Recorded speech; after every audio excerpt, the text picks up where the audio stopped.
ধরুন একজন সিভিক ভলান্টিয়ারের পক্ষে এত ব্রেন থাকাটা মানে ঠিক আছে, আমি কাউকে ছোট করছি না, আমি বলছি না সে করতে পারেই না একেবারেই, কিন্তু তার পক্ষে একার পক্ষে কোনো মানুষের মানে সে যত শিক্ষিতই হোক একার পক্ষে মানে কিভাবে উইটনেস এবং এভিডেন্সগুলোকে ট্যাম্পার করা যাবে, ধুয়ে মুছে সাফ করে কাপড়ের রং বদলানো থেকে শুরু করে মানে সেই মানে মেয়েটিকে মানে 10 রকমভাবে মারা হয়েছে, তার 50 জায়গায় হাড় ভেঙে গেছে, তার শরীর সবই ছিন্ন বিচ্ছিন্ন, এটা একজন সিভিক ভলান্টিয়ারের পক্ষে করা সম্ভব না। অবশ্যই সেই ক্ষেত্রে এইগুলো যে মিথ্যা তো বটেই, আরও আস্তে আস্তে আসামি অবশ্যই বেরোবে, তবে হ্যাঁ অনেকটা যেহেতু ডিলে হয়ে যাচ্ছে মানুষের পক্ষে বিচারের প্রতি আশা রাখাটা সম্ভব হচ্ছে না, এটাও সত্যি।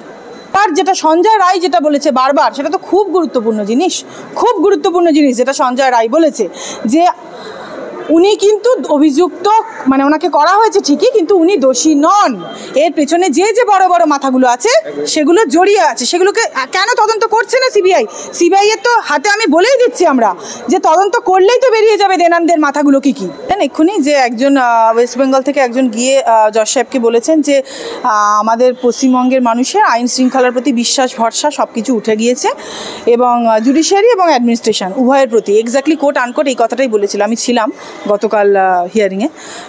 তো মহামান্য জজ সাহেব এটাই বলেন যে কে কি বলছে সেটা তো আমাদের শোনার কথা নয়, যদি কেউ সত্যি কোনো মন্তব্য করে থাকেন তাহলে সেটাকে পুট ইট ইন অ্যান অ্যাভিডাভিটে করে ওথ করে বলবে।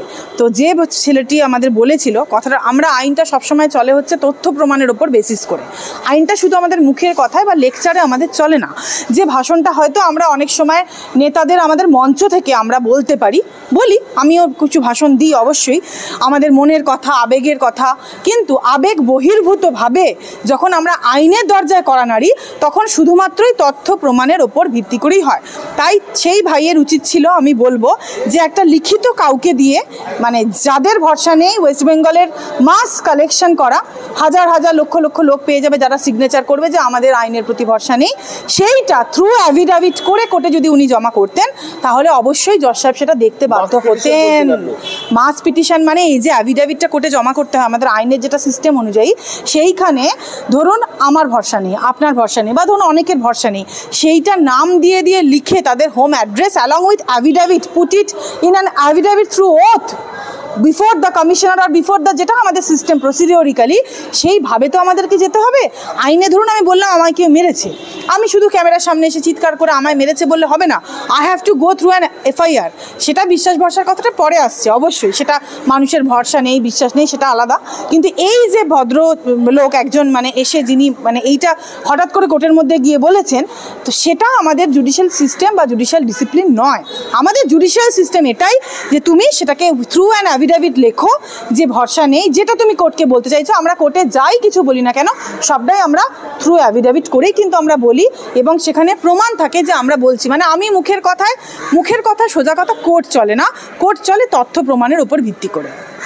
এটাই পর্যন্ত স্যার সিবিআই তো সাপ্লিমেন্টারি একটা চার্জশিট দেবে বলেছে, নেক্সট ডেট আছে ট্রায়াল কোর্টে, শিয়ালদা কোর্টে ট্রায়ালটা চলছে, আর শিয়ালদা কোর্টেই বলা যাবে যে আগামী দিনে আর কি হবে।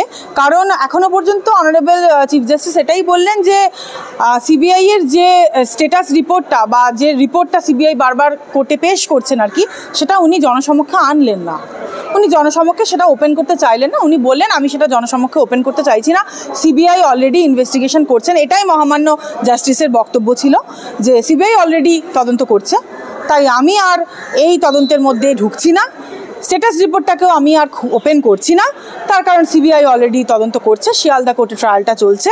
বেসিক্যালি দেখুন কেসটা তো একটা কেস তো হয় ট্রায়াল কোর্টে, মানে একটা ধরুন আসামি ধরা পড়লো, এফআইআর হলো, তথ্য প্রমাণ এখানে তো সবই লোপাট হয়ে গিয়েছে, এই লোপ করে দিয়েছে, সমস্ত কিছু ধুয়ে মুছে দিয়েছে। যাই হোক, যদি তথ্য প্রমাণ পরিষ্কারভাবে থাকবে, তারপরে ধরুন চার্জ ফ্রেম হবে, কোর্টে একটা ট্রায়াল কোর্টে একটা মামলা চলবে। এবার সুপ্রিম কোর্ট মনিটর, যেটা অলরেডি হাইকোর্টে মামলা পাবলিক ইন্টারেস্ট লিটিগেশন ফাইল করা হয়েছিল, সেটা এখন সুপ্রিম কোর্ট মনিটর ইনভেস্টিগেশন চলছে। সুপ্রিম কোর্ট তো কেসের মানে ট্রায়ালে তো গভীরের মধ্যে ঢুকছেন না, উনি জাস্ট মনিটর করছেন যে ট্রায়াল প্রসিডিওরটা কিভাবে হচ্ছে, সিবিআই কি করছে। এবার উনি যেটা বলেছেন কালকে বেসিক্যালি সিবিআই এর রিপোর্ট বা সিবিআই এর কাজ নিয়ে আরও বিভিন্ন মহামান্য আইনজীবীরা বলেছেন আর কি, যে এতদিন ধরে সিবিআই কাজ হয়তো ঠিকভাবে করছে না, তো সেটাতে জাস্টিস সেটার মধ্যে তাও ঢুকতে চাননি। সিবিআইয়ের মতনই কাজ করবে, এটাই মহামান্য জাস্টিস বলেছেন কালকে ইন আ নাটশেল। আর উনি যে টাস্ক ফোর্সগুলো গঠন হয়েছে, যে সরকারি হাসপাতালে কীরকম ধরনের সিকিউরিটি থাকবে, কীরকমভাবে স্ট্রাকচারটা কীরকমভাবে হবে, মানে সিকিউরিটি স্ট্রাকচারটা কীরকম হবে, কী কী ফেসিলিটিস ডাক্তারদের থাকবে, সেটা নিয়ে একটা রিপোর্ট দেন আমাদের সেন্ট্রাল গভর্নমেন্ট। এরপরে বাকি আদার স্টেট গভর্নমেন্টকেও বলেন যে তাদের কি সিকিউরিটি সিস্টেমটা আছে, মানে এক একটা হাসপাতালের ক্ষেত্রে তারা কী ধরনের সিকিউরিটি কী দেয়, এবং বাকি যা যা টাস্ক ফোর্সের সেগুলোকে আবার করে জমা আপনাকে করতে হবে। কিন্তু এই তিলোত্তমার আইনজীবীর ব্যাপারে এই যে গুরুত্বপূর্ণ আপনি যেটা মামলা বলছেন, এটাকে যদি গুরুত্ব না দেয় তাহলে কোনটাকে দেবে? এখন মানুষের জীবনের এইরকমই অবস্থা, এখন জুডিশিয়ারিও ধরুন তার মতন করেই চলবে, তার বাইরে চলবে না, সেটা তার মতন তথ্য প্রমাণ অনুযায়ী চলবে। সে দেখছে সমস্ত কিছু নষ্ট হয়ে গিয়েছে, এভিডেন্স ট্যাম্পার হয়ে গিয়েছে, ডেস্ট্রয় হয়ে গিয়েছে, কারোর কিছু বলার নেই সেই ক্ষেত্রে।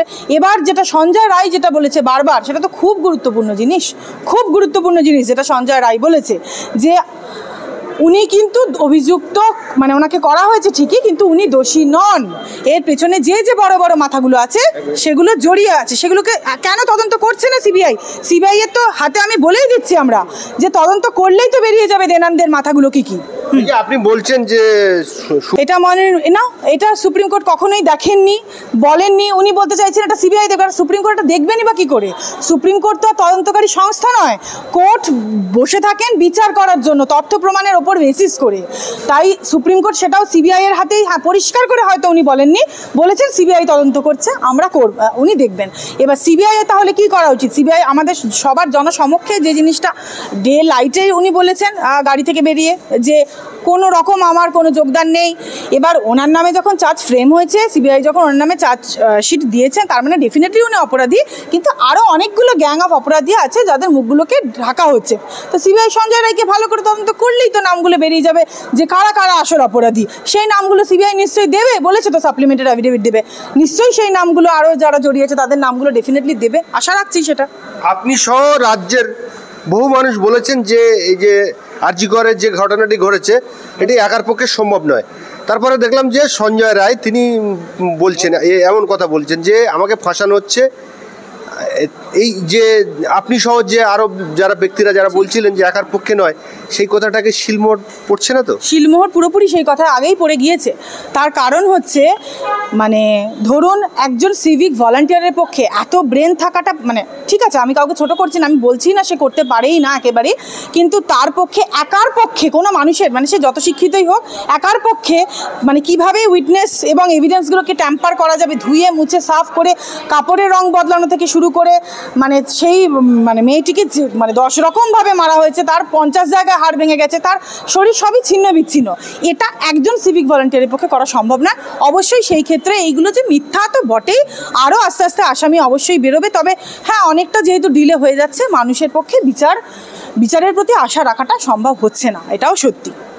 সিবিআইয়ের দ্বিতীয় চার্জশিটে কি আরও আসামি সংযোগ হতে পারে এরকম আশা করছেন? অবশ্যই সিবিআই যখন দেখুন, একটা চার্জশিট দেওয়া মানে একটা preliminary chargesheet, that is not conclusive, সেটাকে আমরা কোনোদিনই কনক্লুসিভ বলতে পারি না।